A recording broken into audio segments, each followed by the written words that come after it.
সন্ধেবেলা মুখরোচক কিছু খেতে চাইলে ঝটপট বাড়িতে কিন্তু এই স্ন্যাক্সটা বানিয়ে নিতে পারো, যেটা খেতে এতটা টেস্টি হয় যে একটাতে তো কারো মন ভরবে না, এক প্লেট উড়ে যাবে নিমেষের মধ্যে। শুধু লাগবে এর সাথে একটু গরম গরম চা আর সাথে ভালোবাসা লোকেদের আড্ডা। তো চলো, ওপরটা হবে ক্রিস্পি, ভেতরটা হবে নরম। এই মুচমুচে স্ন্যাক্স রেসিপিটা কত সহজে বাড়িতে বানিয়ে নিতে পারবে দেখে নাও আমার আজকের রেসিপি। এই স্ন্যাক্সগুলো বানানোর জন্য আমাদের লাগবে 5 টাকার সুজি, মাত্র হাফ প্যাকেট।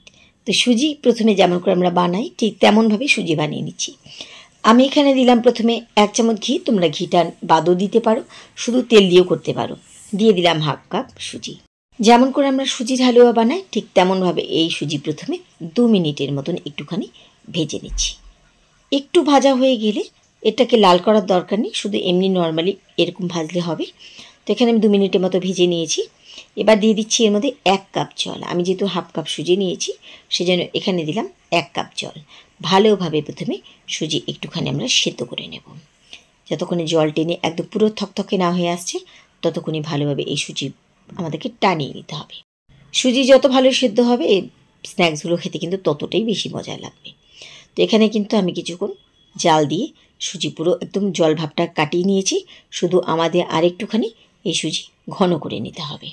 তো দেখো, দেখতে পাচ্ছ জলও কিন্তু পুরো টেনে গেছে আর সুজি কিন্তু থকথকে হয়ে গেছে।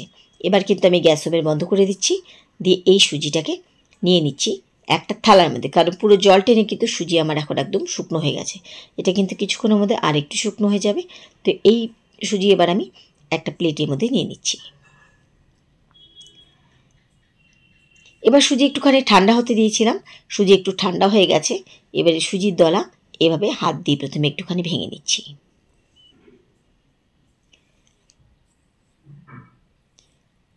একটু ভেঙে নেওয়ার পরে এবার এর মধ্যে দিয়ে দিচ্ছি হাফ চামচের মতন জোয়ান, সাথে দিচ্ছি এখানে স্বাদ মতন নুন, দিচ্ছি সামান্য পরিমাণে এখানে হলুদ গুঁড়ো, দিচ্ছি একদম সামান্য পরিমাণে ধনে গুঁড়ো, আর দিচ্ছি একদম খুব কম পরিমাণে লঙ্কার গুঁড়ো। লঙ্কা গুঁড়ো পরিমাণটা আমি কম দিয়েছি, তারও কারণ আছে। দিলাম 1 চিমটির মতন গরম মশলার গুঁড়ো। যেহেতু আমার সুজির পরিমাণটা এখানে কম সেজন্য কিন্তু আমি এখানে সব কিছু কম কম দিচ্ছি। দিলাম পেঁয়াজ কুচি, আর দিলাম সাথে 2টো শুকনো লঙ্কা ভাজা। এই শুকনো লঙ্কা ভাজা দেওয়ার জন্য কিন্তু আমি লঙ্কার গুঁড়োটা কম দিয়েছি।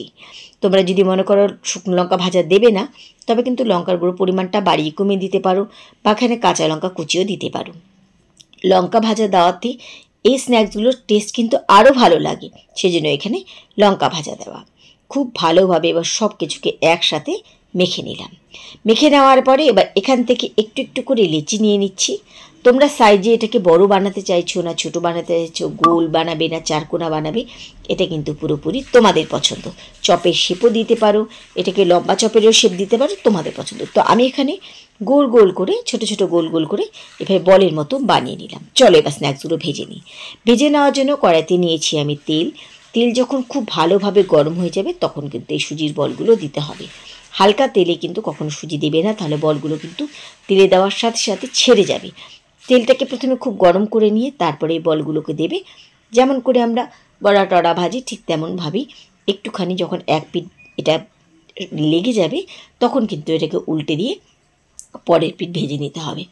এবার তোমরা ইচ্ছে মতো কিন্তু এর মধ্যে ধনেপাতা কুচি বা আরও অনেক কিছু দিতে পারো। তো এভাবে দেখো আমার এক পিঠ ভাজা হয়ে গেছে, এগুলোকে উল্টে দিলাম। আর দেখবে একটুখানি ভাজার পরে এগুলোকে আমার মুচমুচে হয়ে গেছে। আর অনেকক্ষণ পর্যন্ত কিন্তু এই চপগুলো বা এই স্ন্যাক্সগুলো কিন্তু মুচমুচে থাকে। এভাবে আমি বাদ বাকি বলগুলো ভেজে নেব। তো মাঝে মাঝে কিন্তু সন্ধেবেলায় এরকম হাফ কাপ সুজি দিয়ে কিন্তু খুব সুন্দর স্ন্যাক্স বাড়িতে বানানো যায়, যেটা খেয়ে কিন্তু প্রত্যেকেরই খুব ভালো লাগবে। কেমন লাগলো আমার আজকের রেসিপি তোমরা কিন্তু অবশ্যই কমেন্ট করে জানাবে। আর রেসিপি ভালো লাগলে বরাবরের মতো কিন্তু লাইক শেয়ার করতে বলো না। তাহলে আজকের মতো এইটুকুই। সবাইকে ধন্যবাদ জানিয়ে আজকে এখানে বিদায় নিচ্ছি। ফিরে আসবো আবার অন্য কোনো রেসিপির সাথে অন্য কোনো দিন।